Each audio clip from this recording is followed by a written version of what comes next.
任何证实，包括司法单位啊。那么整个这个聚落县境聚落，这个是小林国小在这边，这个北极店在这个地方啊。那唯一逃出来14林的有一个叫翁瑞奇的，他不在这个食谱里面的名单，但是他是里面最 rich 的一个，他是农产品加工，他找小林这边有60个人呢帮他做农产品加工，他在这边有一个公寮，他早上一大早出来，他早出来5点多跑出来看呢，逃过一死，他全家人都死掉了啊。那么这个在8号的晚上呢，村长有在这边救水灾，2只怪手。哦，所以他只有意识到水灾跟土石流，他没有意识到整个那个顺向滑走坡的那个3分，哦3分。那么所以这个是那个南丰桥这边有一个19林2户，哦，这个也是我们这次的灾民，哦。那有一个姓廖的，我到现在都还没有找到他，今天都住在台南医院，哦，我大概要找一个时间去那边看他们，哦。那这进去的河谷进去就是拉玛下乡，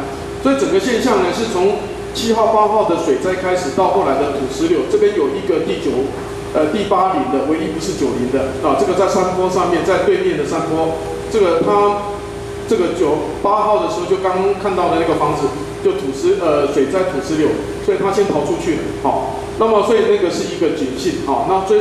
接着是这个9林这边，还有这个山后面这个地方，这个村庄后面这个地方水灾土石流，那最后才是这个9号早上呢，这个致命的3分，然后后来堰塞湖形成，然后产生了那个洪水洪峰，那个整个下来的结果呢，就造成了那个3层楼高的洪峰，把下面的甲仙大桥都冲毁掉了。所以我们看现状的时候呢，我们看到的是整个聚落不见了。哦，这个是记者去看的时候，他们还有特战部队下去的时候，他们不知道整个聚落原来的状况是怎么样。哦，那这个地方有很多的大颗的石头，所以原来环保团体呢判断是它90度这样抛过来，因为这边有尸体，哦，他们以为是整个这样子抛过来90度，可是后来我们根据现场的口述，还有那个这些东西，然后再加上那个地质学，还有一些专业者，大家交换这个经验呢，哦，大概是顺向滑走坡这样滑过来，所以甲仙国小那个4层楼的大楼本来在这个地方，哦，他们回头看的时候呢，已经滑到这个地方。那这个中间这边很多大的石头，哦，这个就是整个那个顺向滑走坡滑下来的结果，哦，它这个是瞬间的，然后毁灭性的，而且是非常快速的，然后全面性的，哦，那么这个毁灭，哦，那我们看这张空照图呢，可以发现，这个就大竹溪山整个滑落到这边来，哦，这个是一个线性的聚落，哦。那么这个北极店在这个地方，这个是国小，太初宫就是在这间，它的位置比较高。那这第9林的位置呢，就从这边8号桥开始，这个一直到这个9号桥这个地方都是属于第9林，那王美莲呢，它是在这个山坡上面，这个叫做狗力坡，在这个地方，那这个就是男子仙溪，男子仙溪。那这次呢，侥幸呢，他们逃过一死呢，主要是告诉他这个小的系统没有崩溃，但是它旁边的这个通通也都发生3分了，这边有一条路这样下来，这个地方是整个山坡顺着这个下来，所以如果要到小林去呢，从狗力坡顺着这个路要下来的时候，就可以看到他们的故乡了。所以头七的时候，在那个郎朗提他们回去拜拜的时候呢，他们到了这个地方往下面看不到，他们是第一次回去，看不到整个聚落的时候呢，他们坐我的车子后面呢，每一个人都骂然后真的是很惨，这个是他们的行政区域图，那么这个是日本人的时候呢，这个大竹溪山他已经做了调查了，这整个这个地方是没有人住的，小林这个地方还有狗力坡，这个后来这是明治年间的地图，他们后来才搬进去的。那从这个等高线的模拟图呢，可以看出来，这个整个垮下来是大竹溪山，这个地方有一个地名叫做惹酒北，所以它放量掉下来的时候，然后弹到了线都刷再撞到了惹酒北，就往这个方向整个弥漫过来，所以他们回头看的时候呢，他们在他们的透天处看到河水这边去的时候呢，河水是干枯的，那么后来他们就赶快往山上跑。这个是环保团体呢模拟整个事件经过的一个模拟图，那么下面那个就是整个这个小林部落，那先发生水灾，然后这个他们本来大家都以讹传讹说是堰塞湖，其实不是，堰塞湖是最后才形成的。那么整个他们认为是业液引水引起然后还有3个断层然后造成的这个山崩那么当然这个断层的判断是有问题的那么顺向滑走坡的严重性呢比这个断层还严重那么这个整个小林部落在这个地方那从这边一直垮下来，这个是火力波这个部落那么所以整个归纳的结果呢，整个现象是从水灾开始，然后到土石流那么我看日本的山崩的预兆他说如果有土石流是线状缓慢的，报纸上整个都在讲这个是错误的那么它只是前面的前兆那么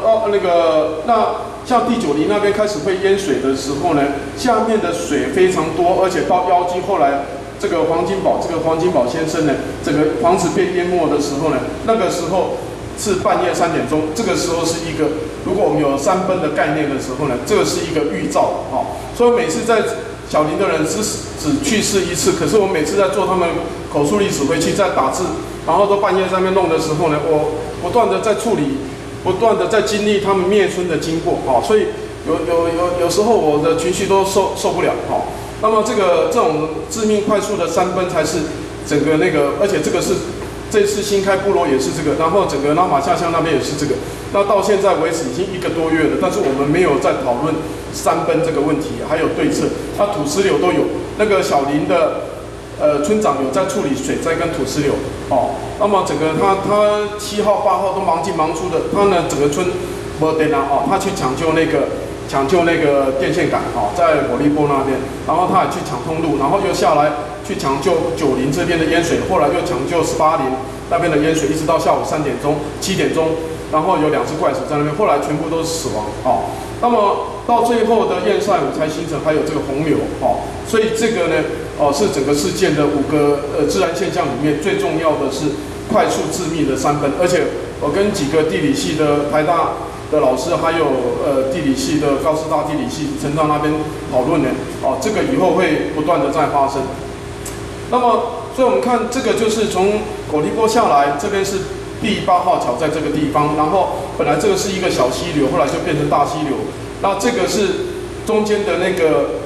金就高那现在变成一个很宽的，而且很有黏土这个是环保团体方检进去它就屌离它这个会致命的所以那个地方非常危险。这个就是我们现在看到的，你到小林那边会看到的景象，就是整个聚落不见了，这中间有一条忠义路，那这个就是这个刚刚看到那个聚落仅存的那个太初宫这个是姚家。那么这个整个聚落是到这个地方整个不见了。那本来研判是小林国小的楼房，以前我去看的时候是4层楼，那这个现在淹没了，所以这个至少5层楼。5层楼的说法是我错误的判断礼拜4、礼拜5进去的时候这样判断